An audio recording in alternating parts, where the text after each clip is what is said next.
I'm going to talk about living life with passion. And I'm going to do this really passionately, and I'm going to do this really quickly, and I'm going to try and not get too evangelical about it, but the sun is baking down. It's only about 10 o'clock in the morning, but it's already got a sort of impetus that says, don't spend too long out here. Living life with passion. And the reason I'm doing this is because a lot of people kind of have a lack of motivation in their life. They are not where they should be. They think they should have more meaning in life, and they're disappointed. And I apologize if I don't look at the screen, but let's be honest, right? And I can't see the screen anyway. So for a start off, what's going on is that if your expectations are higher than your reality, you're going to be disappointed. When you're disappointed, you judge yourself. And when you judge yourself, you get more of what you think about. Where focus flows, energy goes. So the more disappointed you are, the more disappointed you're going to be. So basically what I'm talking about is a story running inside your head as to how life should be, that you're not living.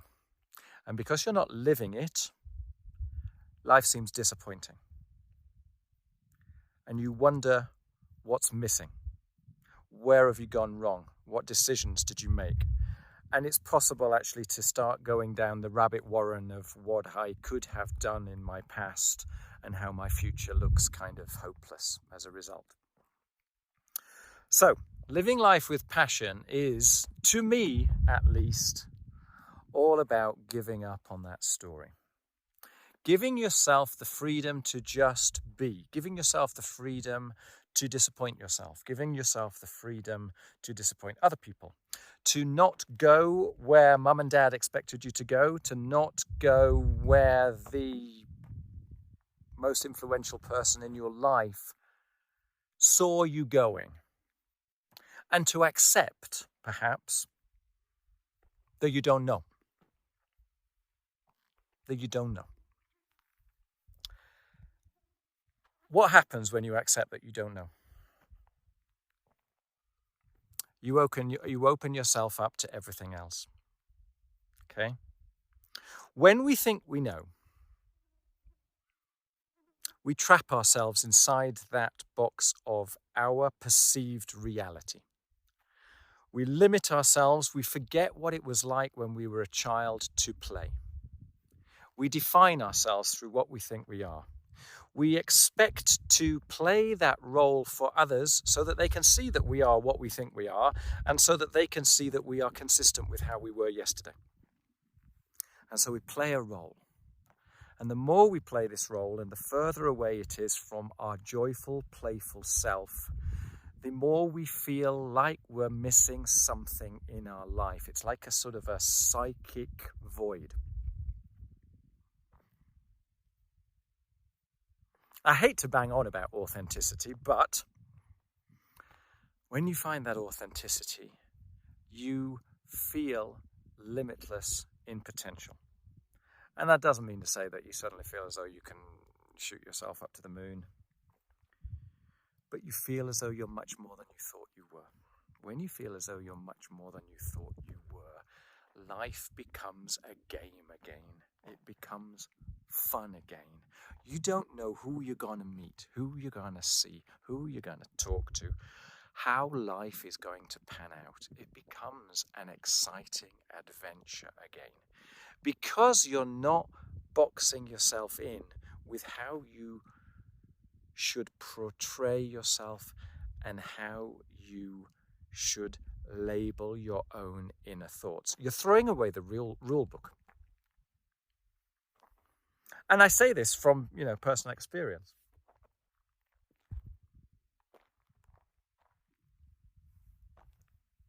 The only question is how you get to the point of permitting yourself to throw away the rule book, okay? And that's a subject for a different video. But I promise you the way to unlimited joy, to background joy, to background awe, to having a general sentiment of massive opportunity in the world, of wonderment, of curiosity, of simple, peaceful happiness. All comes from throwing away the rule book.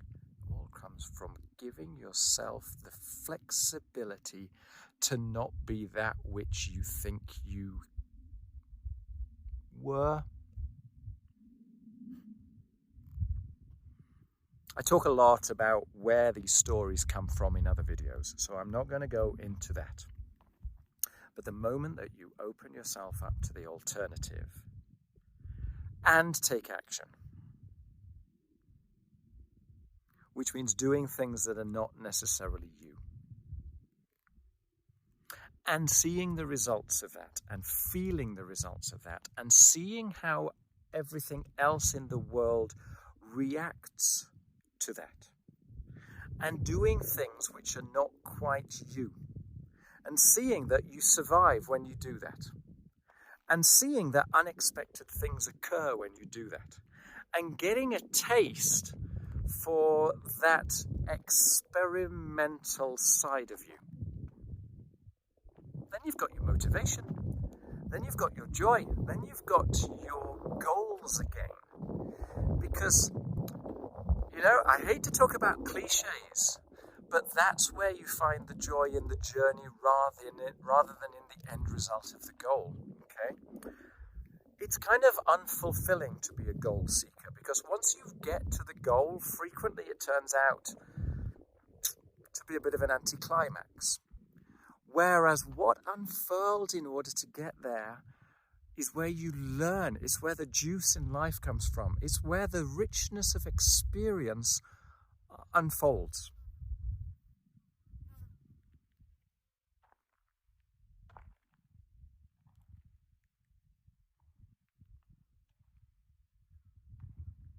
When you go for goals, there is a certain element of embettering yourself, and therefore lack of.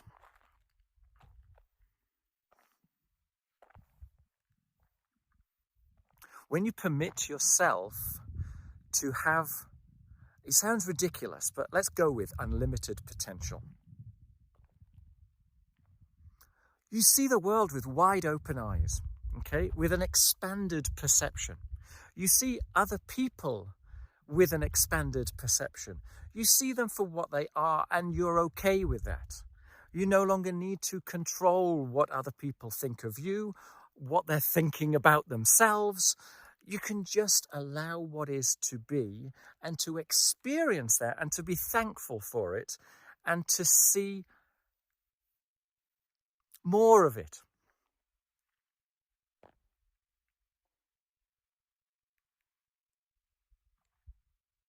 I think that's passionate, right? I think we're there.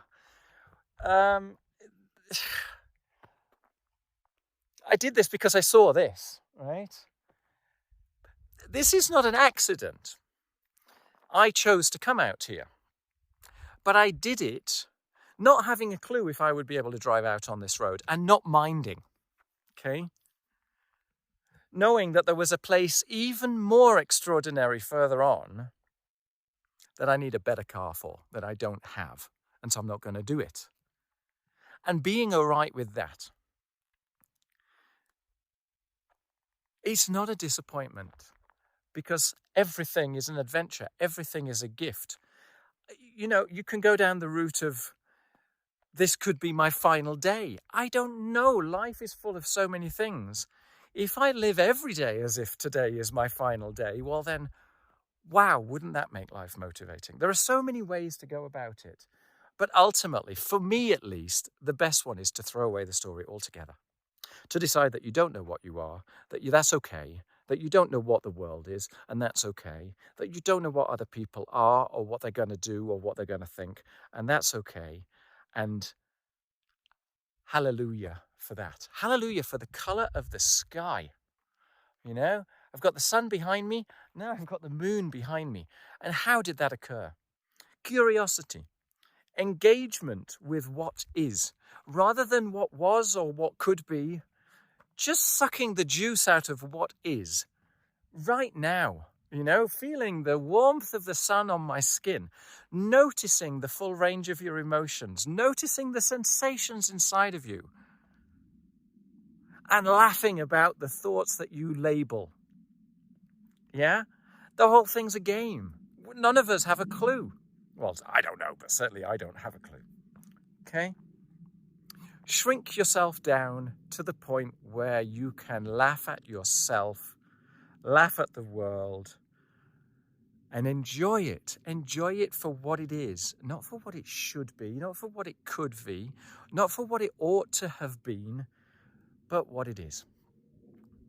Fill your heart with that. Fill your heart and your lungs and your soul with that, with now, with this moment. And be thankful, because it might not be here in the next moment. Because everything's wild. And it doesn't necessarily give a damn about us.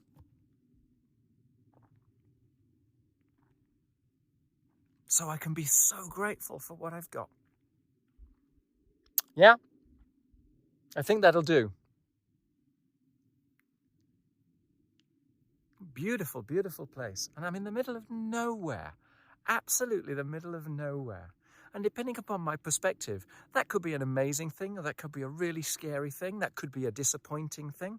That could be a letting myself down thing. It could be the pinnacle of my ultimate goal thing. But it turns out it's all and none of those. It's just this. It's just this.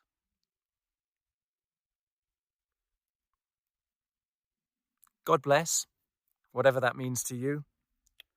Have a fantastic day. It's easy for me to say, right, when I'm out here and there's this incredible view all around me. But this happens every second of every day because you choose your feelings. You build your feelings inside of yourself. These feelings are not based around the beauty of this particular scene. They are based around the beauty and the awesome nature of everything.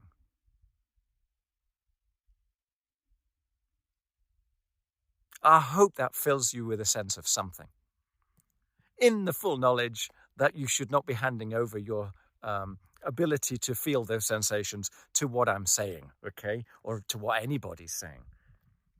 But I hope it moves you. I want you to be moved, because when people are moved, when their imagination is captivated, then they're more likely to go off and do stuff. And I want you to go off and do stuff. I want you to go and love life. As I said, suck the juice out of life. Because today is never coming again. Tomorrow is another day, and who knows what's coming tomorrow. But right now we have this. As Master Shifu says, it's the present, and it's called the present for a reason. All right, take care. Have a fantastic day. I wish you the finest, finest, finest. Take care. Bye-bye.